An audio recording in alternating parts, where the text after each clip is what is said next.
You'd think with a garden this size that keeping all these plants well watered would be a task. But thanks to drip irrigation, we're able to easily direct water to where it's needed most, right at our plant's roots. And we do it all just by turning on the water spigot. What I love about drip irrigation is that no matter the size of the garden, we're not at the mercy of Mother Nature, waiting on a rainstorm to do the watering for us. And I really think our plants thrive since they're not left sweltering in the hot summer sun. Now, in case you didn't know, second to fertile soil, consistent watering is one of the keys to having healthy plants in your flower garden. Now, I'll be honest, drip irrigation used to confuse the heck out of me. But after I put together my first system, well, I was really surprised by just how easy it was. In case you were on the fence about installing drip irrigation, I thought I'd break down how our system works so that you can see for yourself how simple the process really is. So let's get right to it.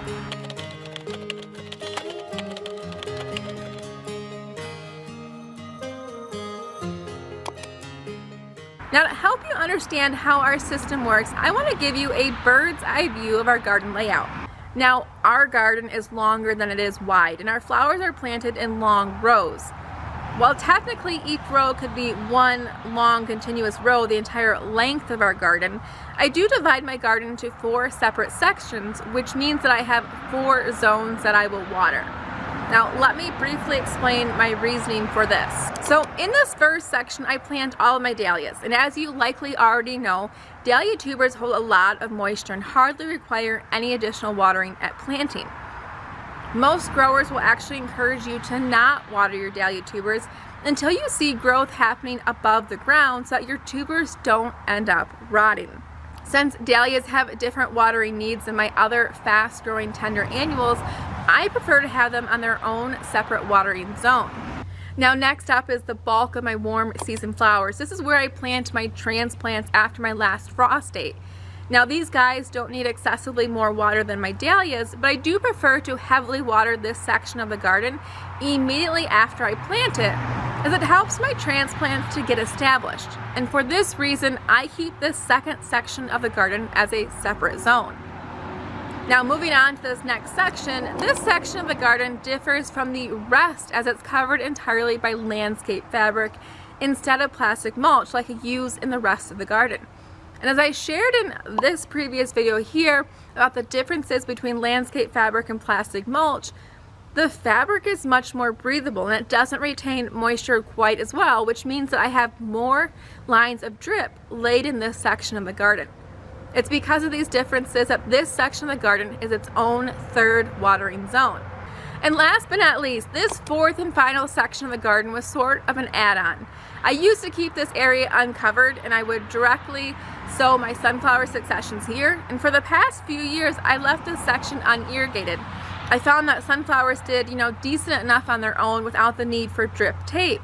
This season, however, I changed things up and I threw in a succession of zinnias and cosmos, and now I have drip tape running here. Since it's sort of an add-on to the garden, I just kept this as its own watering zone. So now that you have an understanding of how our garden is laid out, let's check out the different pieces that make our drip system possible. Now, at first glance, drip irrigation, it seems intimidating, and I think that's in part because there's so many odd plastic parts that go into it. It can sort of leave you feeling like you're putting together one giant jigsaw puzzle, but it's really not that difficult, and I'll show you here. So to start, this is 3/4 inch polyethylene mainline tubing. This is what's often referred to as the header line, and it's basically a thick plastic tube that carries the water from your garden hose all the way out into your garden. At one end of your main line, you'll use what's called a female adapter so that your garden hose can connect directly to this tubing. And at the other end, you'll use either a plug or a figure 8 like I have here to kink the end of your main line so that the water is prevented from running straight through. So this female adapter just presses on. You then screw it here just to make sure it's locked on, and now you have a place for your garden hose to connect.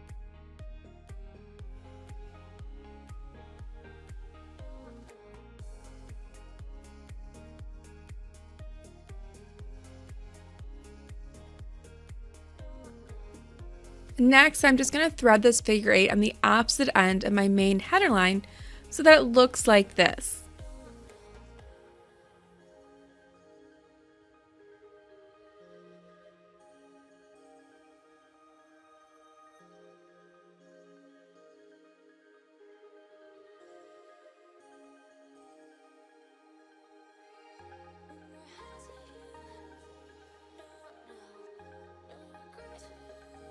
Right now I have a closed system. The water goes in through one end and it stops at the other.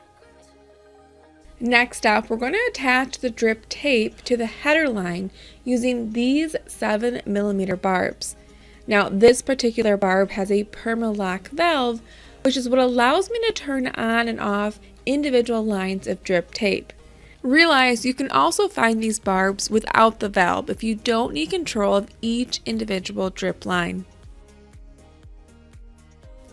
To attach our drip tape, the part of this irrigation system that actually waters our flowers, to attach that to the main header line, which is the source of your water, we're going to use a hole punch like you see here to poke a hole through the main line tubing.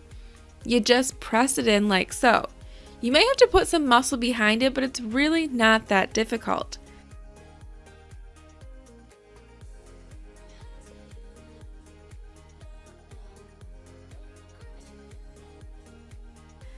And once you get that poked through, you'll insert one of these 7mm barbs with a 5/8 inch perma-lock valve.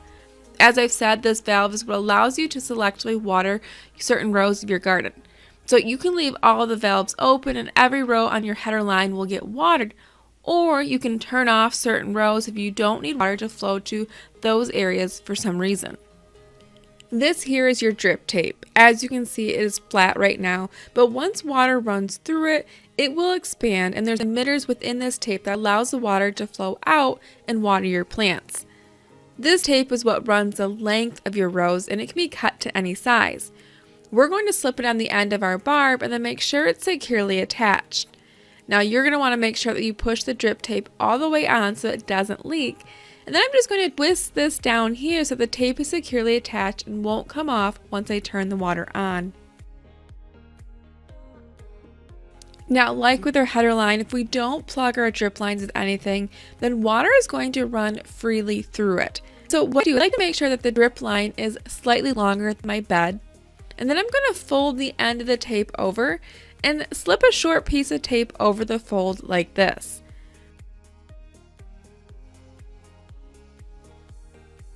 Now you can also find plugs or end caps that serve a similar purpose of plugging your drip lines, but I find this fold over method works just fine for me, and so this is simply what we do. Now you can add as many lines as you need to water your garden. For some growing environments, you may only need one row drip line per bed. But in other cases, you may need more lines, and that can easily be added. The great thing about drip irrigation is that you can truly customize your system to work for you.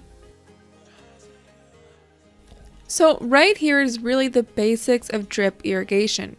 Your garden hose connects to your header line, which feeds water to your drip lines, which are what ultimately water your plants.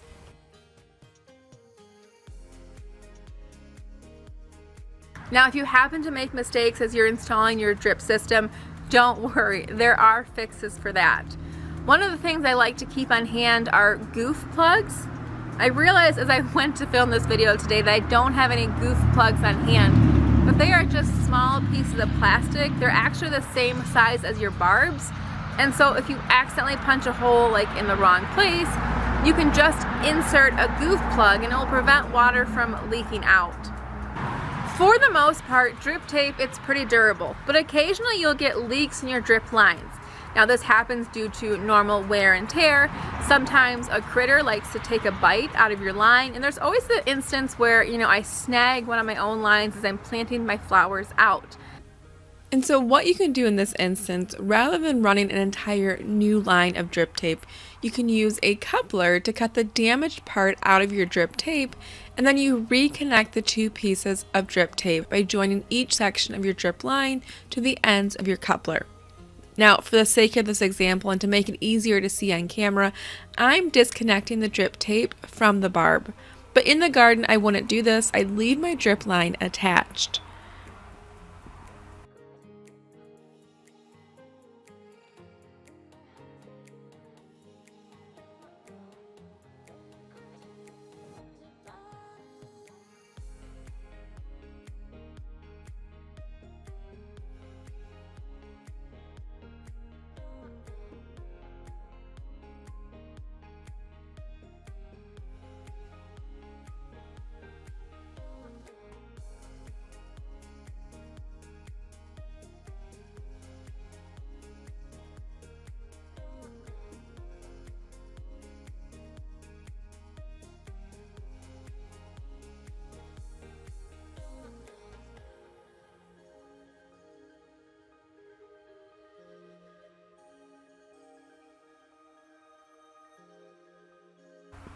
You can also use this same method if for some reason you want to make your line longer.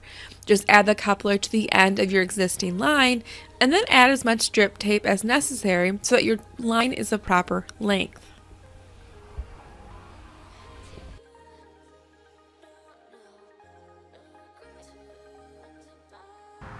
One final piece. Now, depending on how much pressure that you have coming out of your garden hose, you may have to use a pressure regulator or pressure reducer to slow down the flow of your water.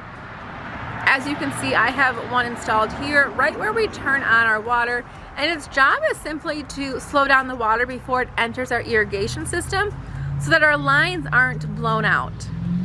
So now that you have a better understanding about how this drip works, let's show you it in action, and let's get out to the garden to have a closer look.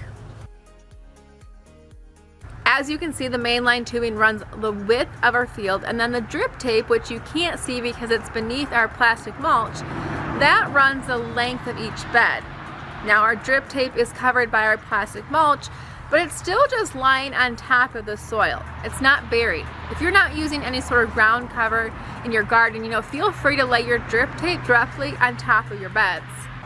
If you haven't already watched our previous video on why we use plastic mulch, I encourage you to give it a listen after watching this video. I'll actually link it in the description box below so that you can find it easily. But in that video, I share how we're able to get away with running just one drip line per 3-foot bed. So you'll see here that where each green valve is, that's a drip line that is running the length of our bed and watering that entire row. Now, if you need to run more water to each of your beds, then you can simply add more of these emitters until you have enough lines feeding water to your plants. That would look something more like this. So here you'll see a look at my garden before I started using plastic mulch. Now, the drip system is the same. I have my header line and individual drip lines running off of that header line. I simply have more rows of drip tape laid here. I've laid one line of drip per row of flowers, and so each bed has more like 4 or 5 lines of drip tape instead of that one that I showed you earlier. So whenever I'm ready to water a zone of my garden, I simply attach a garden hose to that zone's header line and I turn the water on. Now, you could keep one hose attached to each header line and you could water all the zones at once. For me, I use just one hose, which I move to the various sections of my garden, and I water each zone separately. When a header line is not in use, I am careful, however, that I'm not allowing dirt and debris into that female adapter because I don't want to clog my water lines with dirt. Now, what you're seeing here is a drip tape at the end of one of my beds. Water is running through it, so the drip tape that was once flat is now a bit rounded, and water is dripping from the emitters within the tape. That part might be a little hard to see on camera, but when this line is left on for a period of time, water seeps into the ground, directing moisture right to each plant. You can sort of get a feel that once you have the right part, you can truly customize your drip system to fit your garden. Kind of cool, right? And honestly, that's drip irrigation in a nutshell. Now, I hope that this sort of step-by-step tutorial was helpful and that perhaps you feel less intimidated to try this out on your own. If you're looking for irrigation supplies, we source all of our parts from a local Michigan company called Trickl-EEZ. They do ship their products. However, if you're located somewhere much further, With a quick Google search, you should be able to find an irrigation supplier near you. And with that, thank you so much for hanging out with me today for another fun video. Don't forget to give this video a thumbs up if you found the information helpful, and hit that subscribe button. As always, I will see you in the next video. Bye guys.